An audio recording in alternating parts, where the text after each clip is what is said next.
Well, thanks, Lihong. That's a wonderful film. Before we chat a bit, I just want to thank a few people who made this little festival happen for all of us. In our office, Leah Thompson, Michael Zhao, and Francis Lahui did a lot of work both in China and here to bring this film here. So let's give them a round of applause. And I think also Time's Up. Again, we have to thank them for giving the prize to us and help us to come to New York and meet all the audience. Yeah. Yes, I mean, there are many, many arms and legs on this partnership, and all deserve thanks. At one point, it's a wonderful film, and I can't tell whether at the end of it I'm feeling optimistic or pessimistic, and I want to hear what your intention was. You know, we certainly want to encourage people. I think a lot of Westerners don't know that actually in China there has been such an environmental movement.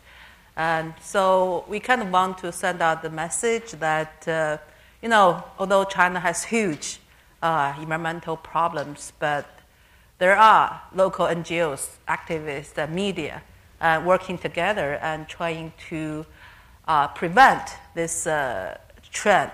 So, you know, personally, I don't feel that optimistic about China's, you know, environmental future. But we do want to encourage more people, you know, to take actions. Yeah. And yet, I think, on the other hand, it's fair to say that when China sets its mind to doing something, right, it very often accomplishes things that seem unimaginable. Yes, I think, you know, the government can be really efficient if they make the right decision. But they don't always make the right decision. So, you know, that's why it's so important to have public participation. I think what has been missing in China in the past 30 years are public participation in the decision-making process. So that's why in this film we put an emphasis on the law, because the EIA law really, I think, give NGOs the legal, you know, power to, you know, demand for public participation in the decision-making process. And yet, I think one of the problems with public participation in China is public participation. And that can also make things more sensitive and create a whole different set of problems. Well, I mean, that, you know, you get villagers protesting and you know, capturing officials who are surveying. But I think it's good.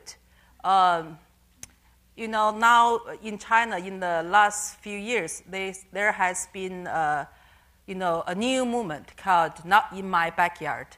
So, you know, people's environmental awareness has been going up. So people now, you know, they want a better environment for themselves. So they don't want the government to build, say, nuclear plant or the garbage dumping sites near their house, their home, their district. And so there have been a lot of protests against the government decisions.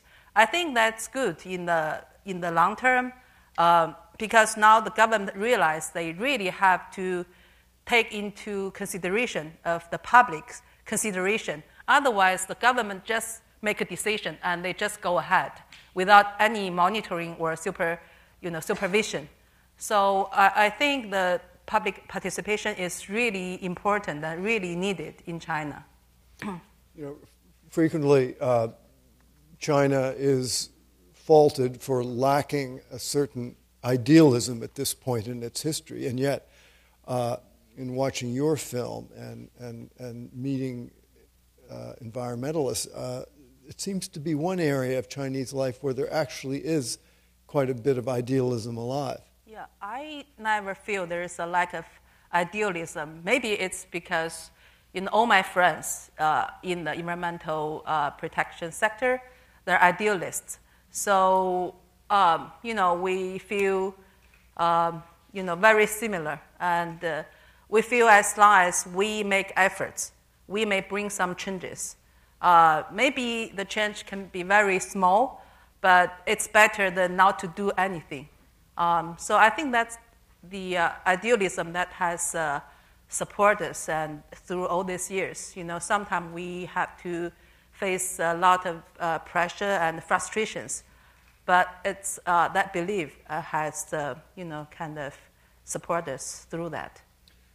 And yet, the victory is somewhat incomplete. There are many dams yet to be built. Now, is this analyzed for us whether this is a good thing, a bad thing? I mean, if you had to choose between hydroelectricity, which is a relatively clean kind of power, and the effects that you've witnessed in Yunnan province on dams, what's your final decision? I mean, there is more than that. I mean, there's not just hydropower. I think there are a lot of other means to meet our energy demand. But first of all, do we really need so much power? I think also by improving the energy efficiency, actually, we can meet a lot of demand. I'm not, an expert on energy policy, but I believe there are, better ways to meet the energy demand. We can't, sacrifice those people's life to meet the demand of other people. I think it's environmental equality issue. So it's not just an energy issue. And my impression is that at least for now, Leaping Tiger Gorge, at least, which is, of course, one of the most famous places in China. So to put a dam there was quite an outrage to many. But do you think that dam is dead for all time? No. Actually, in the last 10 years, still a lot of surveys and preparation work has been going on. I think our hope is for zero dam on Tiger Leaping Gorge, but what we learned is they are considering an alternative plan to build the dam more upstream, so that will submerge less land, meaning affect less people. But I don't think they have really totally give up the plan, because if they don't build this big plan upstream, then all the other dams on the lower ridge will be less efficient, and all the other 8 dams, lower stream has already been built. So I feel that, maybe in the end, a dam will be built, but as long as it has not been decided, we still don't want to give up. So we still fight for it. One thing that is very clear in your film is, and I think it's also very clear from the history of the environmental movement in other countries, is the critical role of the media. And yet, in China, the media's official role is as a mouthpiece for the party and the state. So how does that now, how is that changing in your view? Theoretically, the media is, censored and controlled by the government, but still each media outlet has its own freedom and kind of independence. So I think you just have to be clever, to find a way to publish your story. And as a former journalist myself, I used to work for China Daily, and we kind of know the ceiling. We know where the bar is, so we try to reach as high as possible, but not to break it. Yeah. So I think in general now media has a lot more freedom and independence than 20 years ago. But of course, there are certain issues that are still like a taboo area, so you cannot write about it at all. And have you shown this film in China? We just began to show it only since last November after we won this wonderful prize given by you and the Time Doc. It's really kind of gave us a green light because actually this film was finished in 2011 and it has won several important awards internationally, but could not be publicly broadcast or screened in China. So, in 2012, actually, the Shanghai Film Festival, they invited this film because it was a Canadian production, and the Shanghai Film Festival has a good connection with the Canadian Film Board. So this film was actually among the list of the film to be screened. But then someone called me say, we have to take out all the parts that have Mao, otherwise they cannot, screen it in Shanghai. So, we really wanted to be seen by Chinese people. So we did, we had a shorter version, but very few people came to that screening because Shanghai Film Festival was very commercial, for the drama film. So very few people came to documentary film. But then we had a smaller screening to journalists and NGOs and had very good response. And then since we won the Green China Award last November, we started a series screening across China. So we have screened it in 7 cities. Everywhere we shown people's response really enthusiastic. And I think even a lot of Chinese don't know about this movement, and they were really inspired by the efforts of the local people from Tiger Leaping Gorge and the NGOs. Mm-hmm. Do you think this film could be shown on television in China? We tried. No. That's very straightforward, no. But it was on Phoenix. I don't think that it's on their website, but not on their broadcast, not on the TV network. They have not broadcast it. So the audience should know that this is part of a whole competition that we've been working with Phoenix, where people submit films and then audience members vote. Mm-hmm. And that's how you won this award and had the film shown in Hong Kong and Guangzhou. Mm-hmm. So before we take a few questions from you all, let me return to where I began. You're going back to China. Yes. You're going to continue to work as a filmmaker. I am. And what are your next projects, and are you optimistic about it having a positive effect? I can't say that every film can have a positive effect. I'm now working on a film about Tibetan Buddhism and nature conservation. And, this is a very, I think, special film that can have such a huge impact. But I certainly can't claim that every film can have that kind of influence. Speaking of Tibetan studies, we should also thank Columbia, the Tibetan Studies program, and the Student Association for tweeting and just vectoring out the news of this film series. It's kind of a dark month of the year, August, when most of your finer people are out of town. Yeah. Yourselves excluded. And we thank you for coming. Yeah, I was amazed. Let's turn to you all for a few questions. And we have microphones, so raise your hand and anything you'd like to ask Shi Lihong right here.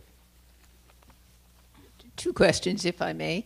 We have an environmental review procedure in New York that we would describe very much the same as yours.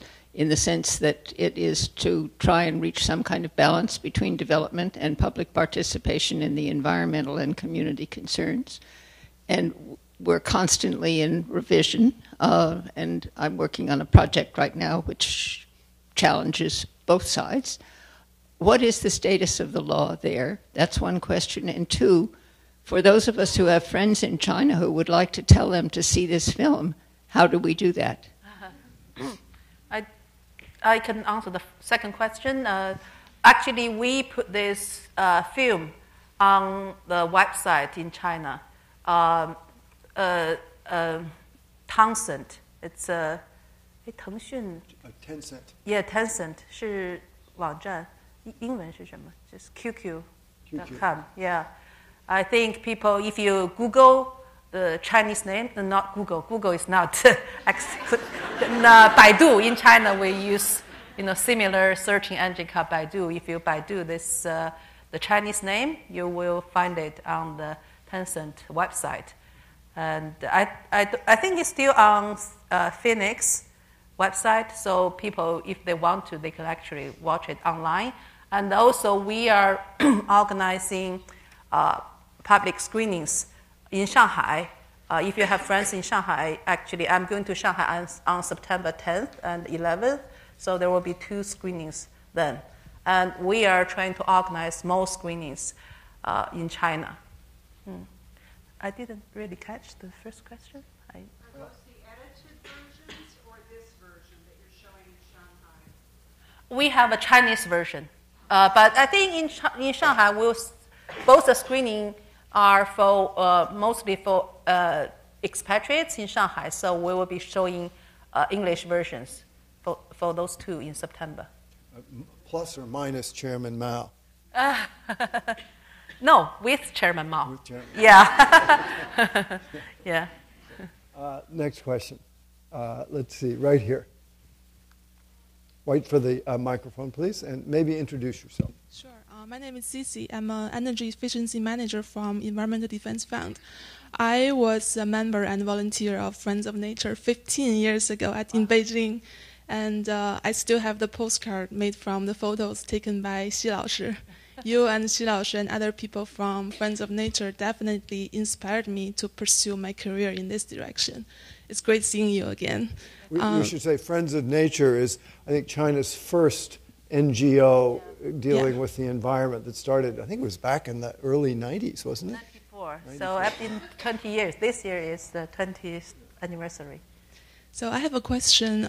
What do you think about Xi Jinping administration? From your point of view, from your opposition, is there any change from the current administration on environmental policy or media or environmental movement, especially those bottom-up grassroots movement? And what do you think is their attitude on environmental, on NGO development? Thank you.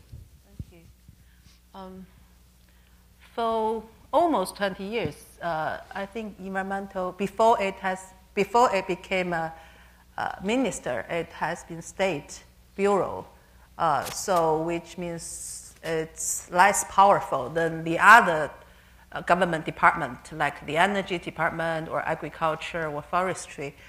So before it was turned into a ministry, in general, EPA has been quite supportive and friendly with NGOs. Actually, we have friends in that agency, like insiders. So, but the new ministry, we feel they could be more powerful, they could be more efficient, but they didn't really do their job. And, for example, the EIA law, we now feel quite disappointed because, a lot of projects has been approved. Even we feel there are a lot of flaws in the EIA law. And NGOs try to sue the government, but, through the legal procedure. But a lot of our suit has been denied. So, I think the new ministry was not so supportive or so green as the old ministry. So, but we don't really know what to do with them. I think it would be fair to say that the Ministry of Environmental Protection is quite a weak ministry and doesn't have any financial ability to either support or deny support to local environmental protection bureaus. I think they could be more powerful if they really want, but we learned that the new minister, because it has been transferred from other departments. So, we feel he doesn't have such courage and enthusiasm like Xu Geping or previous, bureau chief. So now they haven't. Their performance is not very satisfying, although they have been upgraded into a minister. Okay, another question right over here in the middle. Gentleman with the hat.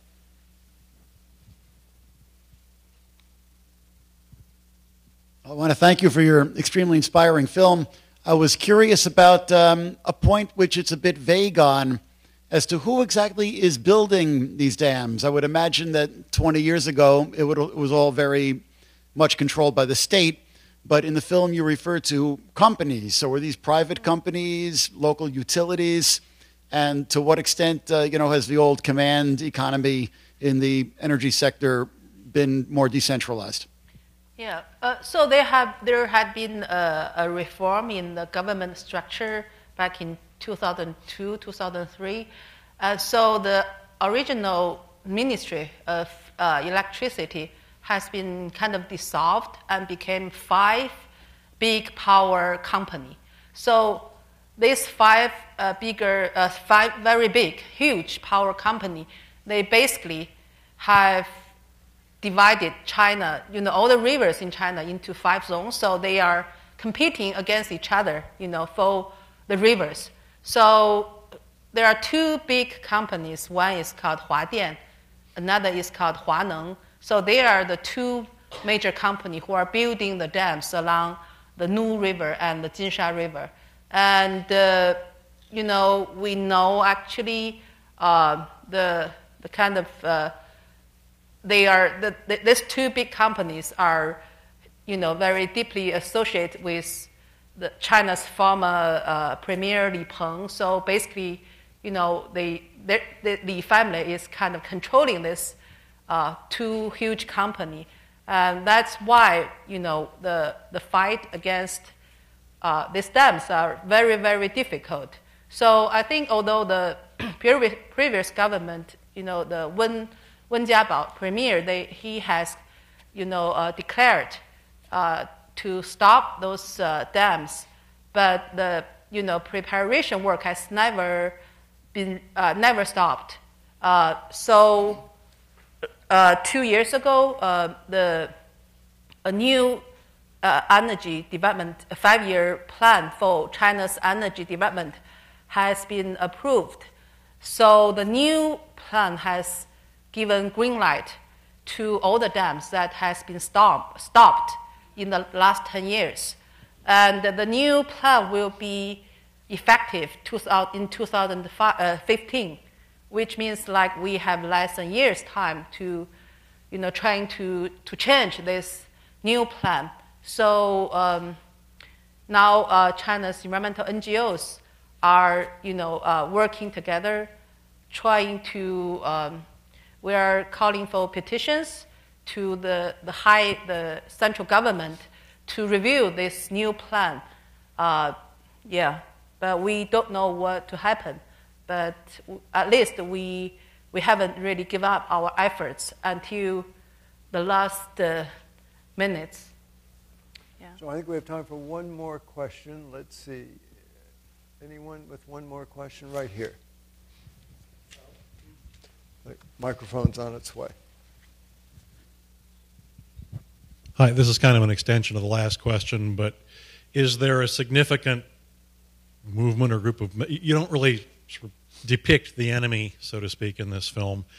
Is there a group of people who are believers that these dams must be constructed for China's future? Is that the bulk of your opposition, or is the bulk of your opposition simply a few people who are going to get rich? You know, that's pretty much what we would assume the bulk of our opposition in the United States would be. Well, still, I think this, if I understand your question correctly, very controversial in China, because pro-dam, there's still lots of people are quite pro-dam, and through our education and propaganda, people kind of believe that hydropower is green energy, it's clean energy. So, and also the pro-dam factors, as I said, they are very strong. They have this strong connection with higher up and very corrupted politicians. And they kind of claim we as anti-dam activists, and so they say we're like anti-human activists, and so it's really kind of quite hard, and especially now it's become more and more difficult for the media to be involved. In the earlier time, media still can write a lot about the debate on dams, but now it's more and more difficult. But we are trying to use more, social media tools to mobilize individual citizens so that they can understand the issue. We feel maybe even in the end we may lose, but at least we have made some efforts. So I don't know how to say, but if we don't make efforts, then we just feel so guilty. Nujiang, is one of the last 2 free-running rivers in China. And all the other rivers, you haven't seen the worst pictures, but it's not going to be reversed. But Nujiang is still free-running, so all our hope is on this one river. So right now we are writing up petitions, and Chinese NGOs, and also a lot of Chinese in U.S. I think there are a few of them here. We have like a WeChat group. So now it's not only the NGO activists, and also even a lot of people from all sectors. We feel we have, put in our efforts together and just try to save Nu River, because it's really China's last free-running river. I want to mention something that Orville hasn't mentioned. Actually, he was my teacher, and I think he also have some contribution to this film, because in 2002, I was invited by Orville to be a visiting scholar to the Graduate School of Journalism in Berkeley, which Orville was the dean. And it was in Berkeley that I was able to watch a lot of documentaries which I couldn't have any access in China. And I was so influenced by 2 films, and so that's why I went back to China and I make this film, A Voice of Angry River, because I strongly believe that film can become a powerful tool to make social changes. So I want to thank Orville for. Well, it's great to see your film. I'm very proud of you. Congratulations. And we haven't seen for 10 years.